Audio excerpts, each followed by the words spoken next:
અમુક તો મને ફફડી જાય મતલબ કે અક્ષય નજીક કર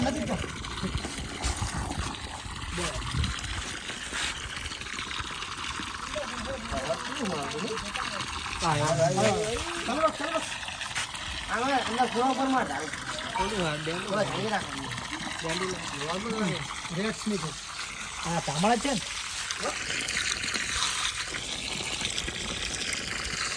ઉપર મારો ને લઈ જાય નીચે મારો એટલે બહાર નીકળી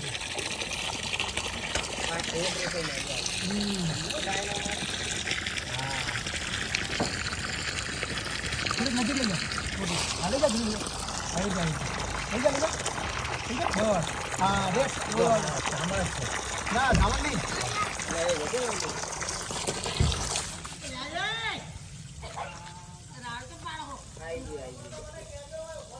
आई जाओ पकड़ी लीधું અને લાઈટ બંધ કરી દે મોટર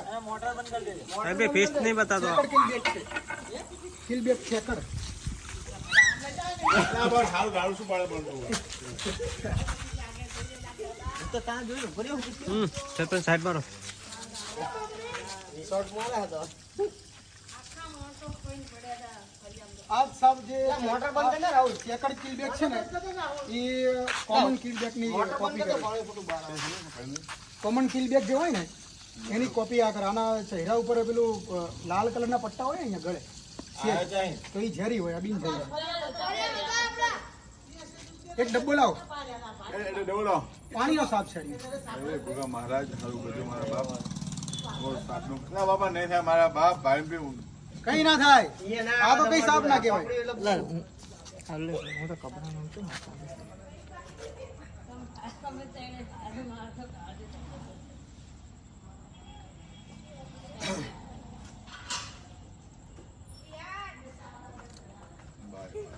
બાપ એ શું સાપ છે બચ્ચું ના બચ્ચું નહીં યંગ છે એકદમ જવાન હાલતમાં પણ પાણીનો સાપ છે એ છોડી દઉં તો ચા બનાવો આની સ્પીડ એટલી આવે ને કે હાથમાં ના આવે મૂકીએ પછી જબરજસ્ત આડો જ વળે આમાં. અમે દ્વારકા દિશે બેઠા હતા હું તો આગળમાં કાંતિભાઈનો ફોન આવ્યો એક ડબ્બો લાવો ને ના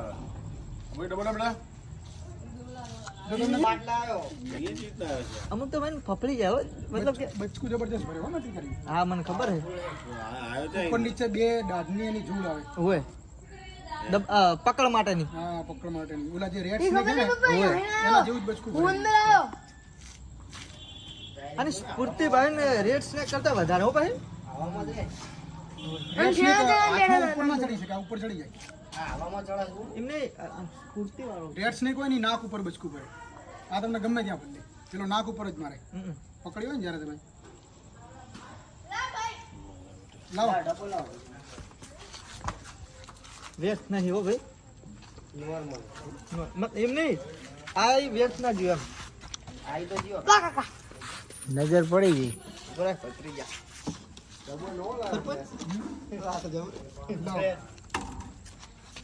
લો ટાકડું પેલા એને અંદર જવા દો કે જશે કે નહીં જાય વાહ વગર છંછડી આવી ગયું સહેજ જઈને ગુસ્સો નહીં સહેજે હેરાની નહીં ગયો કેમ મૂકશું અને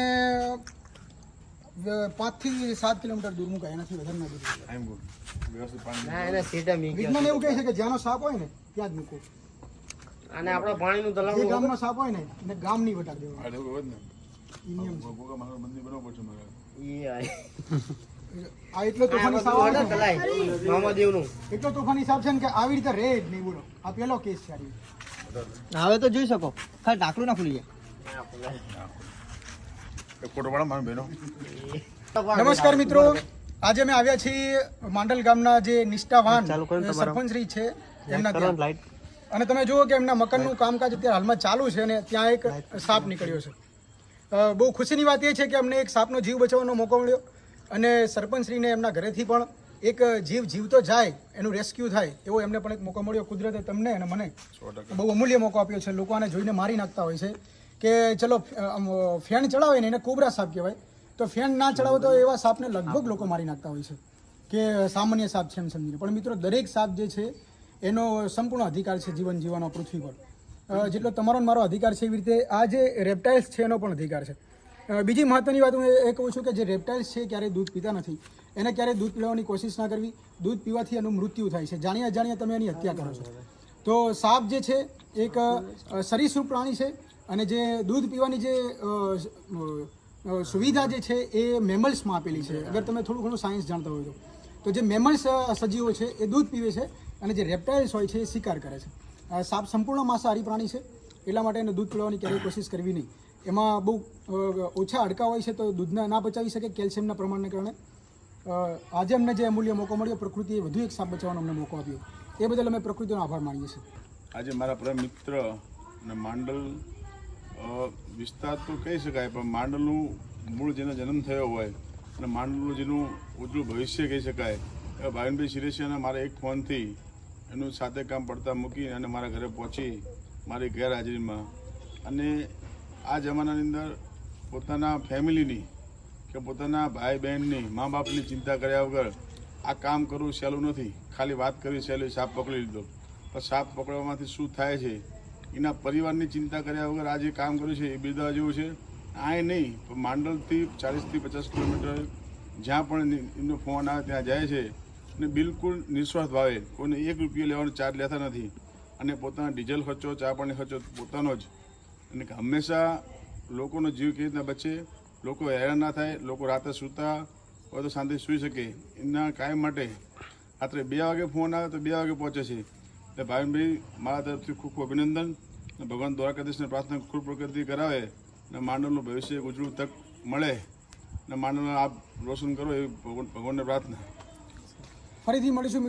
મિત્રો આવા જ એક વિડીયો સાથે. ત્યાં સુધી જય ભારત, વંદે માતરમ.